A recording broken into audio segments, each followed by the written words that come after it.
Hey, Dave, welcome to the show. As a way of getting started, tell us about yourself. Well, thank you very much for asking, Brian. I will do that. And first of all, I want to tell you, Brian, I am a major fan of yours. I really am. When I first saw you doing those videos, walking down the street, talking to your boss or whatever, like, hey, it's my boss, everybody. Hey, Hang on a second. oh, this guy's crazy. You want me to do what? Stress benefits, just give him a contract, no benefits? What? I fell in love with it, and I watch them all. I absolutely love it. I'm a super fan. I want you to know that. But about me, okay, I've been very blessed to be extremely successful in sales for 30 plus years. I started off in college selling door-to-door air filtration units, and I made a fortune doing that back when I was 18 years old. I'm so proud of that. And then from there, so many things like selling DSL T1 lines, television advertising, and access to compliance websites for safety directors, environmental directors.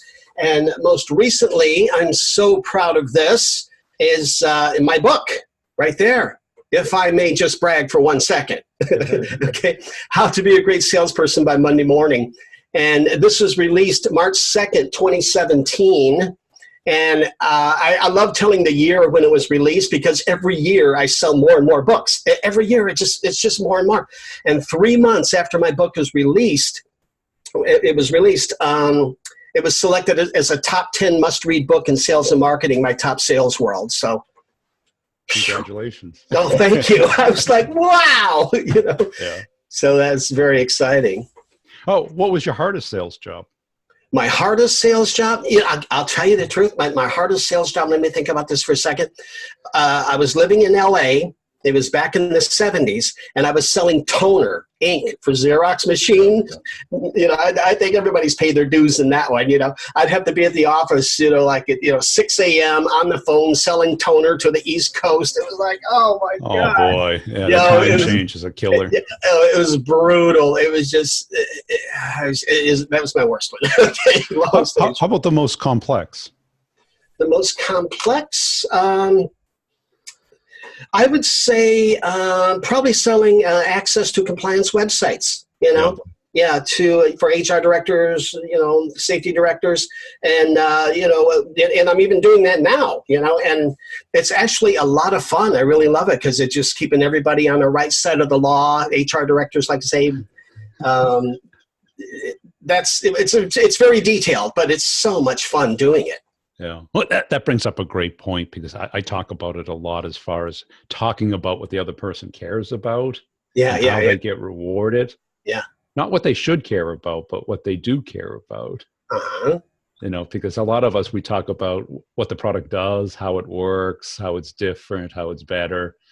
And we push the interpretation or the bridging of that information onto our clients instead of us getting in and explaining exactly why they should care and what happens to them personally if they don't fix this problem that we solve. Yeah. Yeah. Now, what was the impetus to write your book?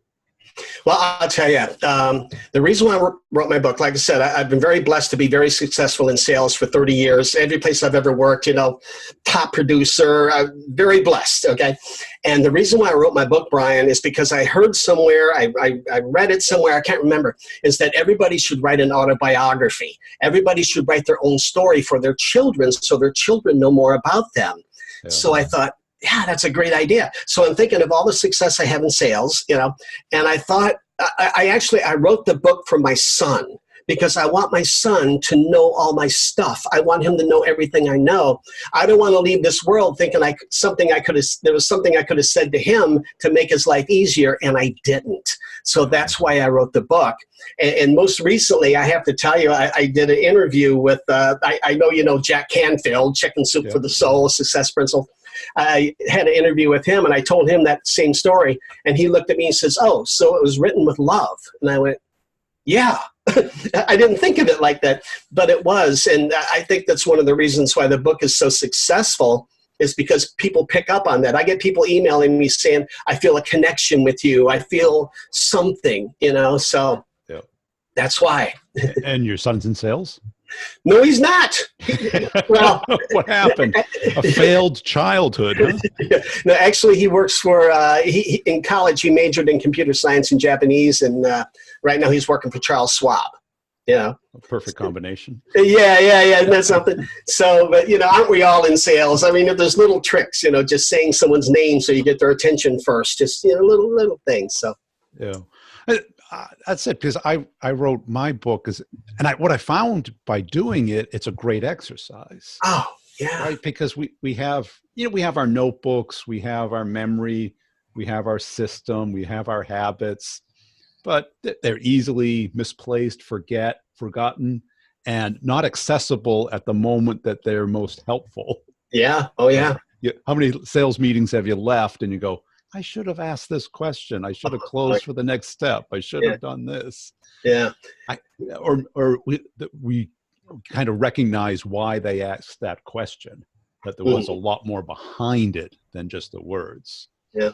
Every now and then I'll read my own book. Okay. It's like, it's on my nightstand with other stuff, but I'll read my own book and it'll be like, oh, I forgot about that part. It's like, whoa, it's a great refresher for myself. Yeah. And I had mine on Audible, and I would listen to the pertinent parts based off of the deal when I was faced with that element of the deal. Yeah. And that's it, because you don't sit down and write a book over a month or a couple of months. No. It's a year and a half project? 2 years? 2 years for me, yeah. Yeah. And how many times did you read it in that process? You would think you'd had it memorized, but you don't. No. You're human. Yeah. And I can't tell you, and I know this has happened to you and everybody out there who's written books, it's like I'll be lying in bed. It's 3:00 in the morning. I'll wake up to go to the bathroom or something, right? And I'll get back in bed and I'll be lying there, and all of a sudden a thought hits you. Oh my gosh, you got to get up, go to your computer, start writing, So it's like, oh my goodness. But and I think it's probably a good exercise for anybody at some level. It doesn't have to be published. But it should be anywhere but just in your head. Yes. Yeah. I so agree. Get it out there. Your head is the worst place to keep it. this file part, that file part. Yeah. Because that's it. Because as mammals, we're not very good at pulling out information when we need it. We're very good at, analyzing it when we're relaxed in the shower. Yeah. Or sitting down with a notebook or out at a picnic, and boom, it comes to us. Yeah. But that's not sales. Sales is you're in the game, you're on the field. Yeah. Right. And our brain switches to our subconscious. Mm-hmm. Right. And if it's not there, it doesn't get used. Yeah. That's why every sport, it's practice. Yeah. The same thing, to move it from our conscious to our subconscious where it needs to be. Yeah. Yeah, I sometimes call that subconscious the hard drive. That's the hard drive. That's the OS, the operating system. Exactly. And sometimes, like you said, you go down there and reach for it. Like, whoa, where is it? It's like it's going to search for it. It's like moving that disc around too many times and it can't find it, or it finds the wrong thing. Yeah, practice. Now, let's get into my favorite topic is what makes the difference between the great reps and the good reps. Well, I got to tell you, nowadays, I personally feel that people, whether they realize it or not, they're really craving for the human touch, whether they know it or not, because everything's email, text, this, that, and the other. And the good reps and the great reps, there's a lot of little things in my book, actually, that cover that. And one is like, there's so many little steps, so many little, tiny little things people can do. It's like, for me, I definitely think that the most important thing anybody can do when they're approaching a customer, anything like that, the very first thing you want to do is make them laugh. That's the very first thing. Forget everything else, make them laugh. And usually self-deprecating jokes work best. It's like, if you hear something creaking, that's my bones. I can't take this cold weather, I'll tell you. Because as you know, I know when I talk to you, I know I'm preaching to the choir. I know that. But when you get someone laughing, they relax, they listen. Endorphins are released in their brain. They're happy, and they're thinking that you're really cool because you're the one who made them laugh. And they're thinking, oh, this is going to be fun. Right. So they relax, their guards. So first thing you want to do is make them laugh. And How to Be a Great Salesperson by Monday Morning, my book, it's pretty much written in a chronological order of what one should do. Because like I say, I wrote this for my son, so I want him to get the steps, and it starts off with me. I won't get, I could get going forever. Like once I get started, I get excited. But first thing is make them laugh, and then enthusiasm and benefits, or enthusiasm and attitude, and then benefits, and then urgency, and it just keeps going and going. Yeah, because I think that part is overlooked. People Yeah. call it rapport, people call it bonding, and I agree. Humor for most of us is the easiest way. Yeah. And if self-deprecating, because we can talk about ourselves, Yeah. or something in common. Yeah. That's why most people talk about the weather. Right? Yeah. Right. And I think in the last 5 years, a lot of sales experts have been saying it doesn't matter. Well, I disagree. Well, you have different, like say you go into an emergency room. You don't have to, the doctor doesn't have to crack a joke because you need the doctor. Right. Right. Right. Yeah. Okay. Mm-hmm. But if you're knocking door to door, you better be able to break down that cold, like, who are you? You here to harm me or give me something? Yeah. Right. Because it is that mammal. I use the analogy, two dogs meet in a park. Mm-hmm. They either bark at each other to like keep each other away. The smart dog lays down on its back, shows its belly, and says, I'm here to play. Right. Right. I'm not going to hurt you. Right? Let's have some fun. Yeah. It's a day in the park.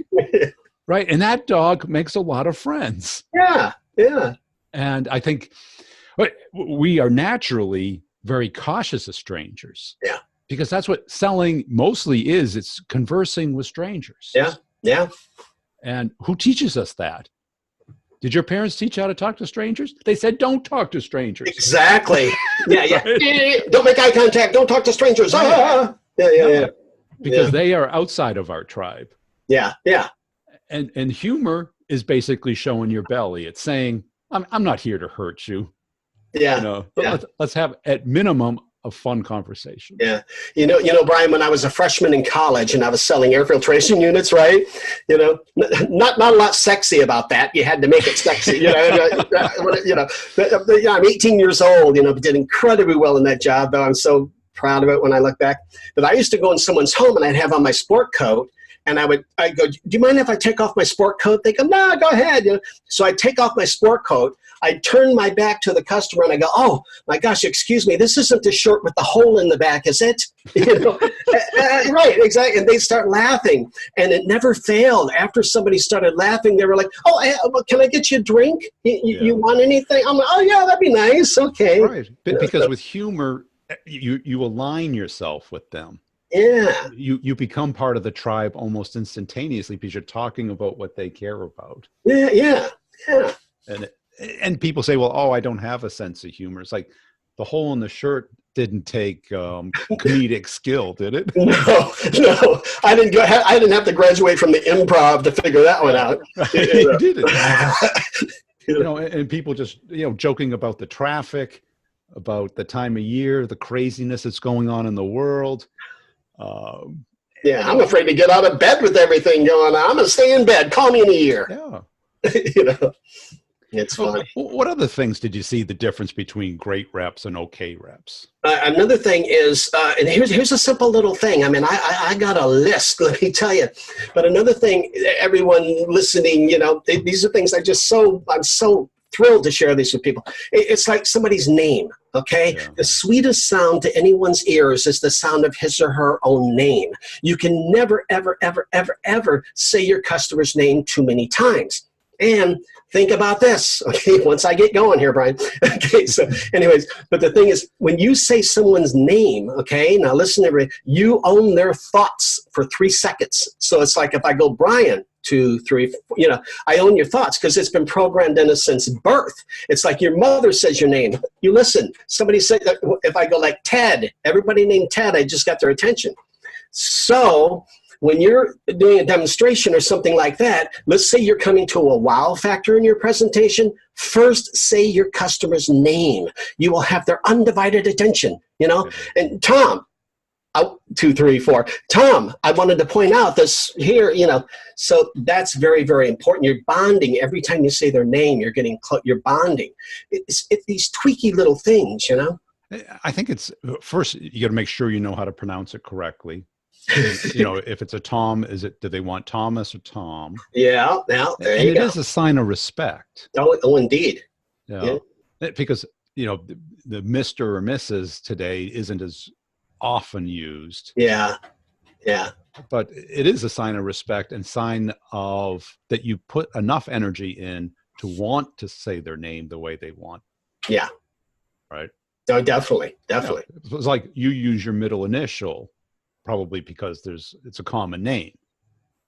Right. Well, my middle name is Ralph, so I use. Well, Dave's a common name and Cook's a common name, right? Yeah. So it's kind of like David R. Cook is my author name, but I prefer Dave Cook. Okay. Yeah, it's just easier. What else? Well, three other things. I call it EBU. Okay, EBU: enthusiasm, benefits, and urgency. Okay, I mean, like I say, there's a whole list, but these are the tip of the iceberg. It's like enthusiasm, as you know, Brian. I mean, you have to be excited. You have to get excited, because if you're not excited, why should your customer be excited? Yeah. Right? And all my life, people say, "Oh, enthusiasm sells. You have to be enthusiastic." And I'd be like, "Well, okay, but how am I supposed to get enthusiastic?" Well, I have a way to do that. Okay, so here's a little thing, everyone. You have to be excited, right? So a quick little way to get yourself excited before you go on an appointment, because your level of excitement is your customer's level of excitement, okay? So what you want to do, a little trick that I use. Okay, close your eyes and think of the absolute happiest time in your life. The time that you were the absolute happiest. Could be your first date, your first kiss, when you got married, when your child was born, whatever it may be. Lock that into your mind. Get it in there, okay? So when you go to visit your customer, when you put their hand on the office door where you're going to go in for your appointment or whatever it is, think about that time. So you're back to the happiest time in your life. You suddenly got yourself psyched up. Whoa, okay. So there's more ways, but that's one really good way. And I think excitement and enthusiasm are contagious. Yeah. And, I got a bad start to this in my career because I was selling to engineers. Oh, right. Who are neither enthusiastic or excited. So you had to kind of like build that up. Yeah. But it would happen. And anybody who goes on a sales job interview, if you're not enthusiastic or excited, forget it. Yeah. That will matter much more than your college degree, your handshake, your resume, your quota, your W-2. Yeah. Because that is what they want to hear. Yeah. And see and sense. Yeah. And if for that single sales call, you should learn how to be able to manage your mood and express it. Yeah, I agree. Cool. And another one, can I do another one? Yeah, we got time. Okay. Just make a little sip of water, if I may. Yeah. I never know how much time is left, so maybe that's why I race a little bit, because I got so much that I want to get in. But the EBU, I told you, EBU, enthusiasm, benefits, and urgency. And then the next one is benefits. Everyone, it's like benefits. Stress those benefits, those whole-filling benefits. Benefits. For example, okay, let's say that you're selling like a baseball. The product doesn't matter. Okay, let's say you're selling a baseball. Okay, so when someone's buying a baseball, they don't care about the stitches in that baseball. They don't care about the leather in that baseball. What they're buying is the fact that they can play catch with their kids. That's the benefit. The fact that they can hit a home run. Yay! That's what they're buying. Maybe tell them, baseball lasts 10 years, however long baseballs last. I don't know. But they don't care. So don't go out into the weeds and the stitching and the leather, because that's not what they're buying. They're buying the fact they can play catch with their kids. That's what you want to stress. And you can play catch with your kids. That's it. And what happens when you play catch with your kids? I mean, do you remember playing catch with your son? Oh yeah, God. I bet he does too, right? Oh yeah, the memory lives forever. Yeah. Right. So it's not the baseball; it's that outcome that you get. Right? Yeah. That memory, that bonding. Yeah. right? Because, sons and fathers, you got to find something you have in common, Yeah. right? That's rite of passage stuff. Yeah, and the baseball itself, you're right. It doesn't matter. Could have been a tennis ball if a baseball wasn't around. There you go. Right? Exactly. It's probably Sometimes easier in case you hit somebody with it. yeah, right. Now, Sometimes it was. the question I have for people who have been in career sales, Hmm. how do you stay motivated? Because I see a lot of people get burnt out after good 15, 20 years in sales, never mind 30. Yeah. How do you stay motivated? I don't, something, Brian, it's just, I'm so competitive and I have so much fun doing this, that it doesn't take much for me to stay motivated, and it's like, I want to be successful. You got to think of what does motivate you, like, I want to be successful in my son's eyes and people around me, my family. Your identity. Yeah, right. That keeps me motivated. And the fact that and I really, really mean what really, one of the things I really like is the fact that your product or your service can make someone's life better.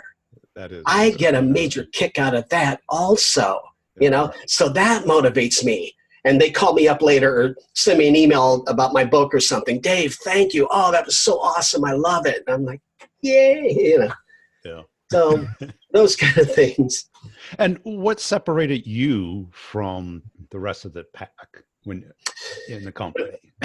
Yeah. Well, probably, my enthusiasm, everything I'm talking about right now, my enthusiasm and competitiveness, I just had to be or have to be number one, because that's just what I do, But and I like it, but I like everybody around me selling also, because if everybody's selling, you're going to sell more, Yeah.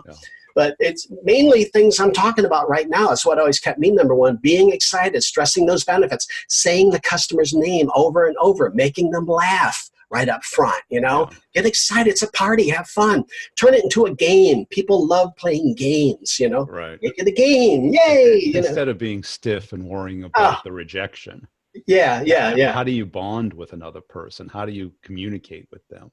Because a lot of times what we sell is timing based. We have to plant the seed, and when the timing arrives, like real estate, you're either in the market or you're not. Right.